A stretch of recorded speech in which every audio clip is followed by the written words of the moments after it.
السلام علیکم، میں ہوں عمر اسماعیل اور آپ دیکھ رہے ہیں انسائیڈ ڈوگماز۔ آج ہم نے سوشل میڈیا پہ ابھرنے والے ایک اہم مسئلے کے بارے میں بات کرنی ہے، جو کہ اداکارہ عظمیٰ خان اور ملک ریاض صاحب کی بیٹیوں کے درمیان چل رہا ہے۔ معاملات کچھ یوں ہیں کہ اداکارہ عظمیٰ خان اور ان کی بہن ہما خان پہ عید سے ایک دن پہلے کی رات کو ملک ریاض صاحب کی بیٹیوں نے ان کے گھر جا کے ان پہ اپنے گارڈز کے ساتھ حملہ کیا اور زبانی گولہ باری بھی کی، اور ان پہ کئی قسم کے الزامات لگائے جا رہے ہیں۔ یہ حقیقت ہے، اللہ تعالیٰ بہتر جانتا ہے کہ انہوں نے ان پہ تشدد کرنے کے ساتھ ساتھ جو معاملات سامنے آ رہے ہیں وہ یہ ہے کہ ملک ریاض صاحب کے داماد یعنی ملک ریاض صاحب کی بیٹی کے شوہر کے ساتھ کافی عرصے سے اداکارہ عظمیٰ خان کے ناجائز تعلقات چل رہے تھے، جو کہ ان کی طرف سے الزام ہے۔ یہ حقیقت ہے، یہ اللہ بہتر جانتا ہے۔ لیکن ہم لوگ اس ایشو پہ اس لیے بات کر رہے ہیں کہ کئی دفعہ معاشرے کے اندر پھیلے ہوئے کسی بگاڑ کی وجہ کسی مثال کے ذریعے ٹھیک کرنا زیادہ آسان ہوتا ہے، بجائے اس کے کہ آپ اس کو بالکل سیدھا سیدھا سمجھانے کی کوشش کریں۔ یہ کسی بھی انسان کے ذاتی زندگی کے بارے میں، اس کے ذاتی رویوں کے بارے میں بات کرنے کا کسی کو بھی کوئی حق نہیں ہے، لیکن جیسا کہ میں نے پہلے بھی کہا ہے کہ کسی انسان کی مثال دے کے دوسرے کو بات سمجھانا زیادہ آسان ہوتا ہے۔ تو یہاں پہ کچھ معاملات کو اگر دیکھا جائے تو سب سے پہلے جو الزامات ہیں وہ ملک ریاض صاحب کی بیٹی کی طرف سے یہ تھے کہ اداکارہ عظمیٰ خان میرے شوہر کے ساتھ کافی عرصے سے رہ رہی ہیں اور میری بہت دفعہ وارننگ دینے کے باوجود بھی یہ اپنے ان تعلقات کو ختم نہیں کر رہی تھیں۔ پہلے یہ بات جھوٹ ثابت ہو رہی تھی، لیکن اس کے بعد عظمیٰ خان نے اپنے انٹرویو میں یہ بات کلیئر کی کہ وہ پچھلے 2 سال سے ان کے ساتھ رہ رہی ہیں اور وہ نکاح کرنا چاہتے تھے۔ اب یہاں پہ کچھ باتیں کہ اگر دیکھا جائے اسلام کے اندر نامحرم کو دوسری نظر سے دیکھنا بھی جائز نہیں ہے، اور وہ ان کے ساتھ 2 سال سے رہ رہی تھی۔ ایک مرد کے لیے بھی اتنی سخت شرائط ہیں کہ وہ جب بھی کہیں جائے اپنی نظریں نیچی کر کے گزرے۔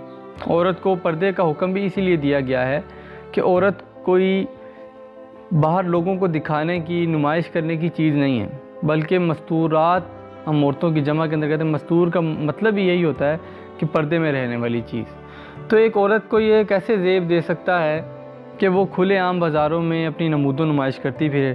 اور جب ایسے معاملات شروع ہوتے ہیں تو پھر ہی ایسے معاملات، ایسے تعلقات کی ابتدا ہوتی ہے اور پھر یہاں تک جو ہے معاملات آگے تک پہنچتے ہیں۔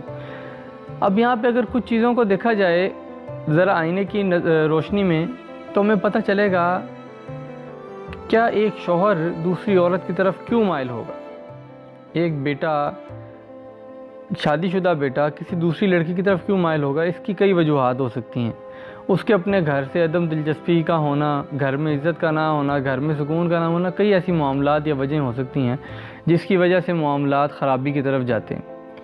اب یہاں پہ کسی بھی لحاظ سے اگر اب ان کے کردار پہ بات کی جائے تو آپ کسی پہ تشدد کرنا، کسی پہ زبانی گولہ باری کرنا، ان کو ہراس کرنا، آپ کو نہ آپ کا معاشرہ اجازت دیتا ہے، نہ آپ کا مذہب اجازت دیتا ہے، یہ کسی لحاظ سے یہ بات ٹھیک نہیں ہے۔ تو کسی کے گھر جا کے اور اوپر سے رمضان المبارک کے مہینے میں یہ سارا کام کرنا یہ ٹھیک نہیں ہے۔ بلکہ اب یہ ختم ہو، یعنی اعتکاف کی رات کا یہ واقعہ بتا رہی ہیں۔ اب یہاں پہ کچھ چیزیں اب اسلام کی روشنی میں اگر ہم دیکھیں، سورہ احزاب کے اندر اللہ رب العزت نے مومنین کو، جنہوں نے ایمان ذرا برابر بھی ایمان ان میں موجود ہے، ان کو یہی حکم دیا ہے کہ وہ چادریں ڈھانپ کے گھروں سے نکلیں۔ کچھ آداب جو سکھائے گئے ان میں یہ بھی ہے کہ وہ پردہ کریں، اور مردوں کو یہ حکم دیا گیا ہے کہ وہ اگر کسی پہ حادثاتی طور پہ پہلی نظر پڑ جائے تو وہ معاف ہے، لیکن اس کے بعد کسی کو گھور گھور کے دیکھنا، بار بار دیکھنا یہ جائز نہیں ہے، نظریں نیچی کر کے جائیں۔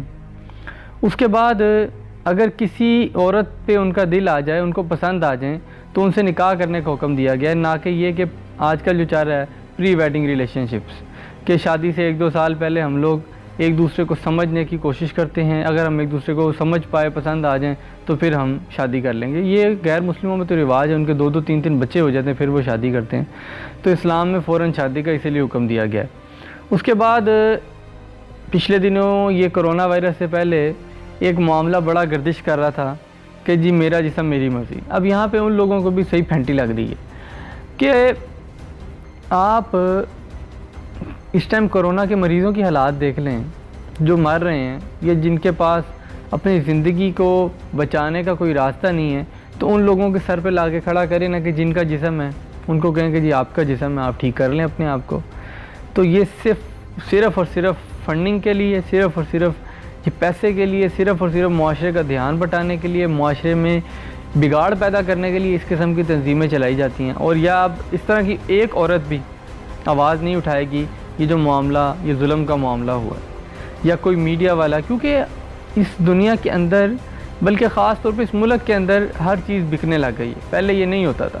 انسانی اقدار بھی کوئی چیز ہوتی ہیں، انسانی اقدار کو بھول کر پیسے کی خاطر اپنا ایمان بیچ دینا بہت عام ہوتا جا رہا ہے۔ عدالتوں میں جھوٹی گواہیاں دی جا رہی ہیں، قتل کے ملزمان پیسے لے کے بندے مار رہے ہیں۔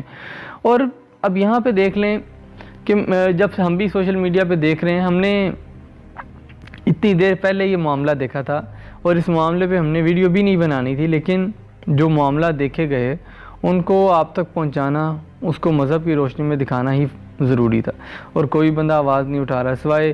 اور آپ کو ایک اور بات میں بتاتا چلوں کہ قیامت والے دن ایک مرد سے 4 عورتوں کے بارے میں سوال ہوگا، 4 طرح کی عورتوں کے بارے میں سوال ہوگا۔ اس کے بعد اس کو آگے جنت یا جہنم کا فیصلہ ہوگا۔ اس کی بیوی، اس کی بیٹی، اس کی ماں اور اس کی بہن، ان 4 کے بارے میں سوال ہوگا۔ تو کیا ہم لوگ کیا کر رہے ہیں؟ ہم لوگ کس حد تک تیار ہیں؟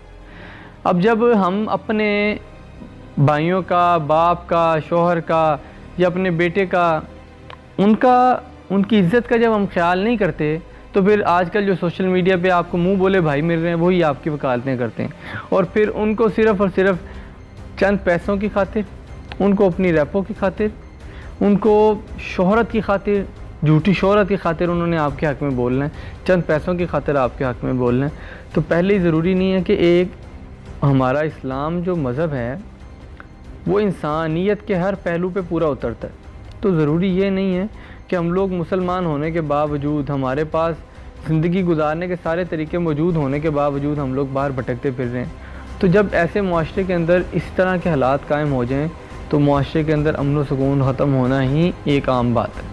تو میری دعا ہے کہ اللہ رب العزت ہم لوگوں کو حق سمجھنے، حق پہ چلنے اور اسلام کو اپنی زندگی میں اپنانے کی توفیق دے۔